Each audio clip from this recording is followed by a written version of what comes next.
Ini dari beberapa buku ya, dari Ali Syariati. Cuma saya petakan sendiri. Nggak cocok ya nggak apa-apa, kamu bikin petamu sendiri. Ya kan ilmuwan kan gitu, bikin mind map-nya sendiri-sendiri.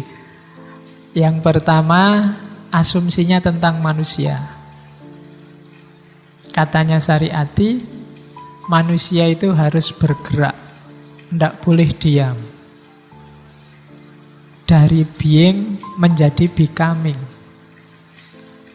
Allah menciptakan manusia itu untuk menjadi khalifah. Dan satu-satunya cara agar tugasnya sukses, manusia jangan cuma jadi being, dia juga harus becoming. Being itu diam. Kalau becoming itu berproses. Jangan mandek, katanya Ali Syariati. Kalau mandek, kita kehilangan hakikat kita sebagai manusia yang sejati. Becoming itu bergerak, maju terus. Kenapa kita harus bergerak? Karena kita tidak sempurna dalam segala hal, jasmani maupun rohani. Kalau kamu diam, jasmani saja, kamu pasti gampang sakit. Makanya kamu disuruh gerak, disuruh jalan-jalan, biar fisikmu tidak gampang sakit, apalagi rohani.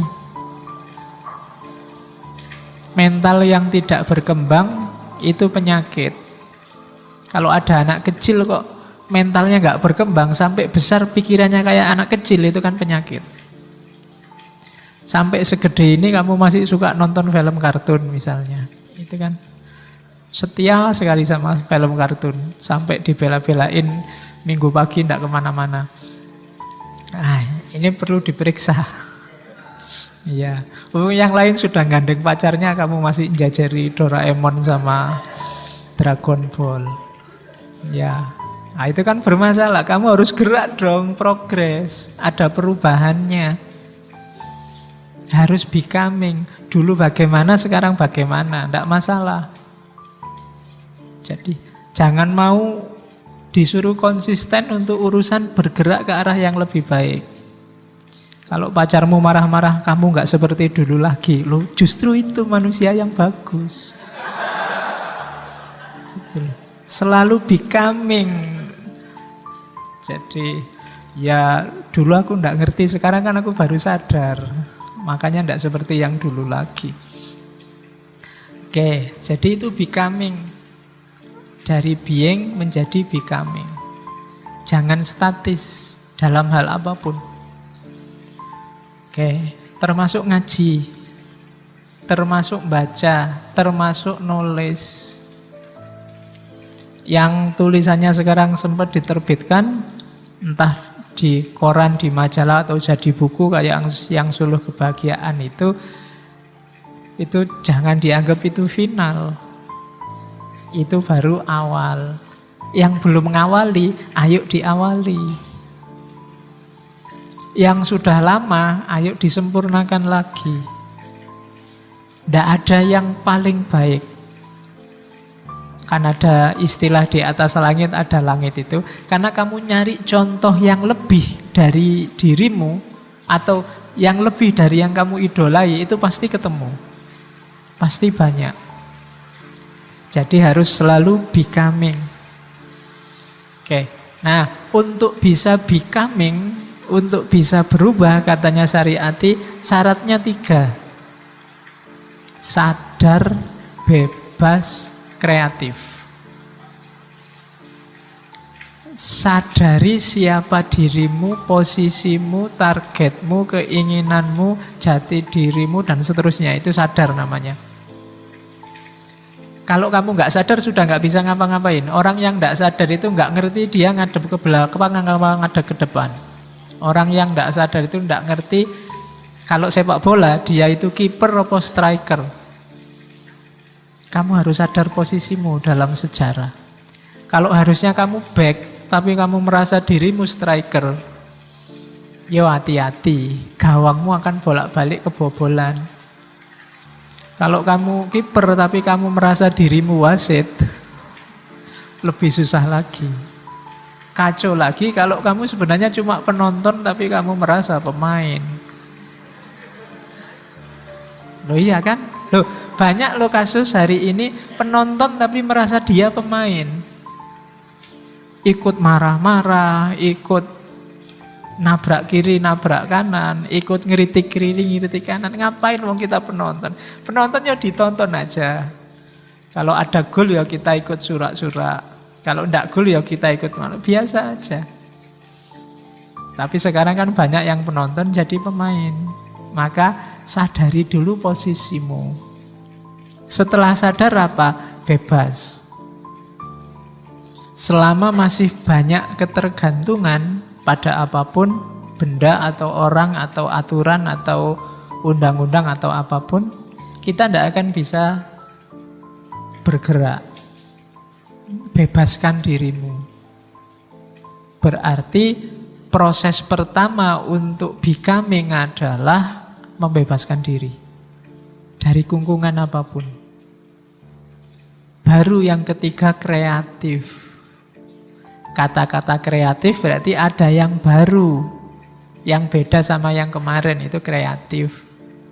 Bahasa agamanya bid'ah.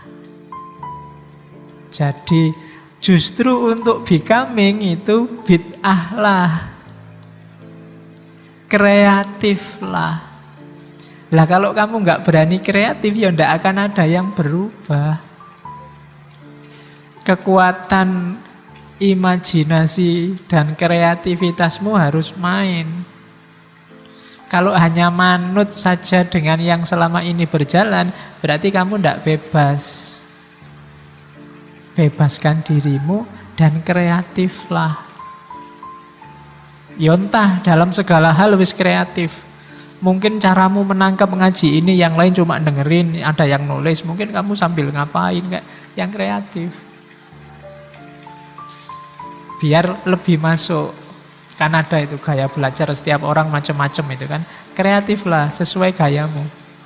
Yang lain hasilnya tulisan narasi. Mungkin kamu nulis ngaji ini tak tulis cuma gayanya puisi. Oh itu kreatif. Jarang orang bisa. Puisi itu kan cuma sak kalimat itu aja. Dan maknanya bisa banyak. Nah, itu kreatif namanya. Jadi becoming lah, jadilah orang yang sadar, bebaskan dirimu, dan yang terakhir kreatif. Dari situ kamu bisa berubah terus. Dari situlah nanti Allah nantang kamu untuk jadi khalifah, untuk takholak bi ahlakillah. Allah itu kan maha pencipta. Kita yang kreatif. Kalau katanya Iqbal minggu lalu, Allah menciptakan matahari, kita menciptakan lampu. Allah menciptakan manusia, kita menciptakan boneka, kita menciptakan patung. Kita sama Allah itu sama-sama pencipta loh. Takmirnya menciptakan teh, ini kan hasilnya takmir.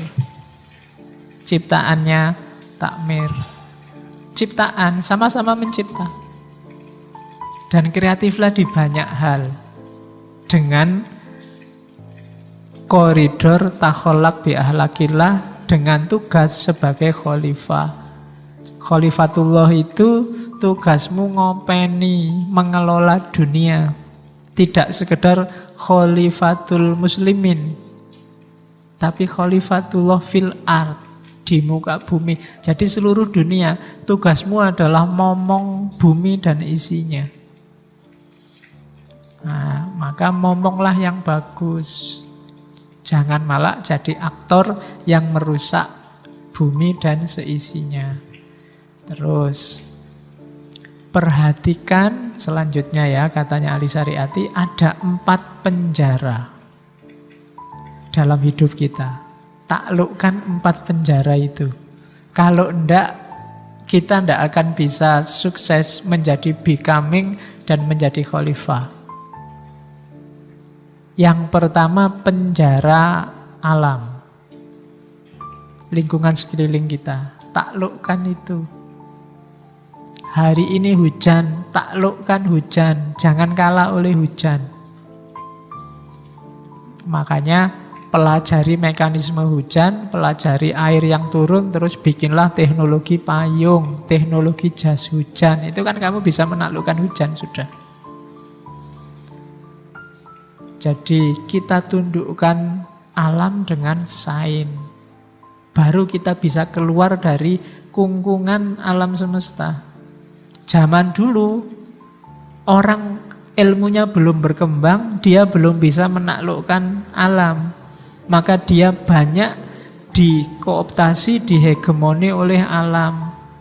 Tidak berdaya di hadapan laut, tidak berdaya di hadapan pohon besar, tidak berdaya di hadapan angin besar. Akhirnya berimajinasi, yang disembah lautnya, yang dikasih sajen sungainya, yang disembah dewa anginnya. Kenapa? Belum ada sains, ilmu pengetahuan yang menjelaskan mekanisme alam. Jadi dia kalah oleh alam, sehingga melahirkan penyembahan-penyembahan yang sifatnya alam. Matahari, itu kan kayak Nabi Ibrahim itu kan mikir, ini apa matahari ya Tuhannya, apa bulan ya, apa bintang ya. Karena dia belum dapat informasi, belum ngerti apa itu matahari, apa itu bulan, apa itu bintang. Tapi begitu kamu ngerti, kamu sekarang yang menguasai.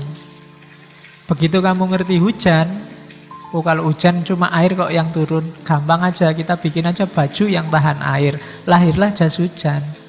Kalah sudah kan hujan sama kita. Kita bikin aja payung, kalahlah hujan sama kita. Panas kalau siang, gampang, bikin aja teknologi yang menghasilkan dingin, lahir kipas angin, lahir AC. Tunduklah alam semesta. Jadi keluarlah dari kungkungan alam dengan cara apa? Sains. Yang kedua, penjara sejarah. Penjara sejarah ini, dalam hidup ini ada sunnatullah. Kuasai itu. Kalau enggak ya kita akan kalah. Itu penjara kedua. Kalau ndak belajar, ya kamu ndak pinter. Kalau kamu nggak rajin, ya lulusnya lama. Itu sunatullah sudah. Loh, tapi kadang-kadang ada tuh Pak yang ndak belajar tapi lulusnya cepat. Oh, itu pengecualian, ndak bisa dipedomani. Sama dengan kamu loncat dari lantai 20 tapi tidak tewas. Itu pengecualian, jangan dipedomani. Ya mungkin kan kamu loncat dari lantai 20, pas loncat nanti di bawah itu ada ibu-ibu sedang mepe kasur, jadi kamu jatuhnya di situ pas, enggak tewas. Tapi kan itu pengecualian, enggak bisa dipedomani. Yang bisa dipedomani yang sunatullah. Kalau kamu enggak bisa membaca ini, kamu akan kalah oleh sejarah. Jadi Indonesia itu atau umat Islam itu kan hari ini kita minder sebagai Muslim ataupun sebagai orang Timur, sebagai Indonesia. Kenapa? Ya karena kita kalah dalam hal menaklukkan alam dan menaklukkan sejarah. Kita tidak yakin dengan rumus kita sendiri. Kita punya loh rumus sunatullah bahwa kebersihan itu pangkal kesehatan, kebersihan itu sebagian dari iman. Coba dilihat budaya bersih di kita sama di mereka, jauh. Kalau kamu ke negara-negara tertentu kayak Jepang, bahkan Singapura, itu susah nyari sampah berceceran. Kalau di kita susah nyari tempat bersih untuk duduk-duduk. Di mana-mana banyak daun rontok lah, kertas berceceran lah. Bahkan di kampus pun juga begitu. Kampus itu di kursinya mahasiswa itu yang mesti terus, tidak lama setelah dia bersih mesti ada tulisan macam-macam. I love you lah, salam buat itulah. Kalau tidak gitu mau ujian nyontek ditulis kecil-kecil di kursinya itu. Ya kan, selalu begitu kita. Padahal secara sunnatullah kita sudah punya rumus tapi tidak jalan. Kita tidak bisa menaklukkan sejarah, tidak bisa menaklukkan alam. Ya susah kita becoming, menuju yang lebih baik dan lebih sempurna.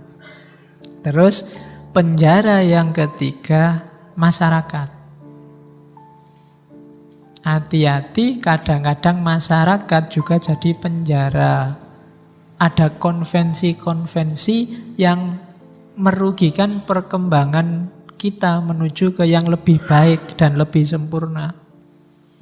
Ada kesepakatan-kesepakatan yang itu mendegradasi kemanusiaan kita. Hati-hati, itu penjara masyarakat.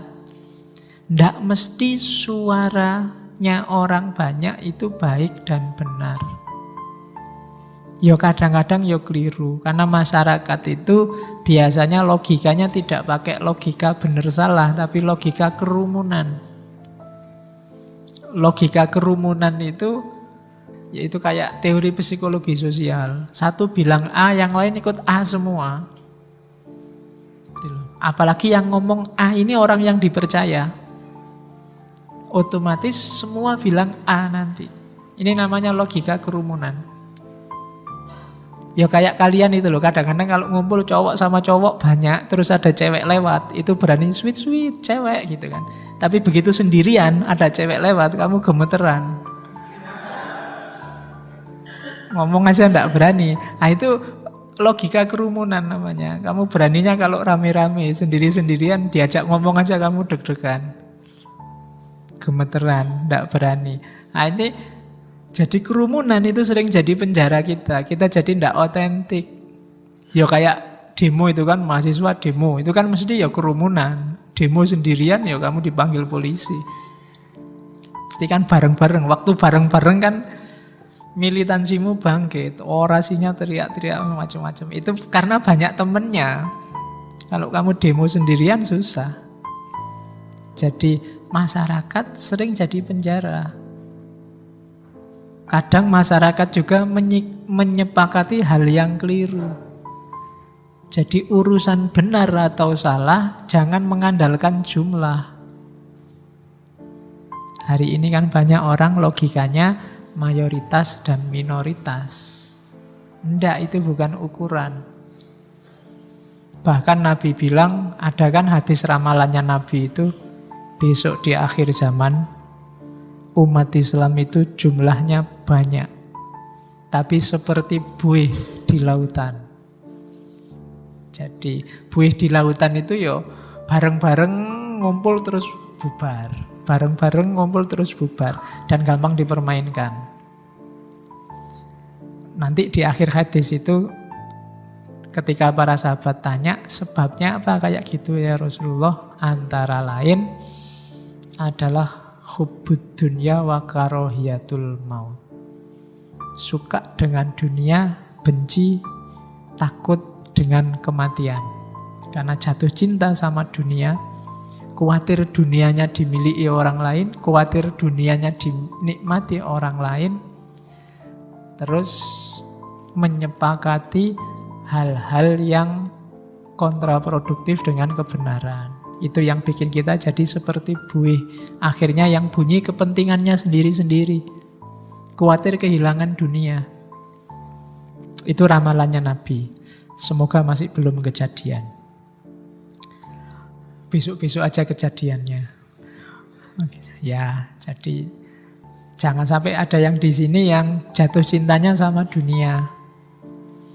Ya kamu suka dunia enggak apa-apa, tapi jangan hub, jangan jatuh cinta. Karena kita memang butuh dunia. Tapi jangan cinta. Apalagi cinta mati, cinta buta, dan cinta-cinta yang enggak jelas itu. Ya. Oke, itu kalau sama dunia ya. Kalau sama lawan jenis, ya boleh, itu fitrah, enggak apa-apa. Ya. Terus yang paling susah, penjara yang keempat. Penjara ego. Kenapa ini paling susah? Karena penjara ego berarti kamu bertarung melawan dirimu sendiri. Kalahkan dirimu sendiri. Bebaskan dirimu dari egomu. Katanya Ali Syariati, jalan paling ampuh untuk membunuh ego adalah cinta. Sering saya ceritakan kan bagaimana dalam cinta orang itu sudah kehilangan aku. Yang tersisa hanya dia. Nah, penjelasannya bagaimana kapan-kapan kalau kalian sudah balik. Ya pokoknya yang gitu-gitulah ya.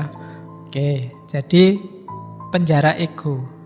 Orang yang dipenjara oleh egonya itu biasanya hidupnya disetir oleh hasrat, ambisi yang levelnya, kalau mental itu, kalau bahasanya Ghazali, levelnya kebinatangan, baik binatang buas maupun binatang ternak, bahaim.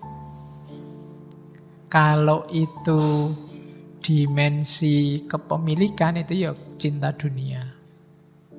Biasanya ego itu cirinya yang dibela adalah yang ku. Masjidku, bukuku, masa depanku, aliranku, kelompokku, itu biasanya ego sudah yang main. Kalau sudah ada kunya, itu berarti otomatis kamu menafikan yang lain. Ini Islamku, ini kelompokku, ini masjidku, ini aliranku, dan seterusnya. Kalau sudah ada ku dan mu dan nya, ya wassalam sudah. Kalau kalian mendefinisikan masjid ini, Masjid Sudirman adalah masjid yang bla bla bla bla, yang kayak kamu tulis itu. Terus kamu yo kayak gini ini loh masjidku. Itu biasanya setelah kamu ngomong kayak gitu itu masjidku, yang lain ternafikan semua. Dari situ muncul ego biasanya. Terus yang nggak kayak kamu anggap jelek. Apa masjid kayak gitu? Masjid kok isinya cuma pengajian sama tadarusan, nggak kaya. Nah, itu berarti sudah ada ego di situ. Ketika ada ku di situ, ego main sudah. Itu terus jadi penjara. Memenjarakanmu karena yang tidak begitu kamu anggap salah, kamu anggap keliru. Oke, jadi bebaskan dulu dirimu dari penjara alam, penjara sejarah, penjara masyarakat, penjara ego. Baru kamu bisa becoming.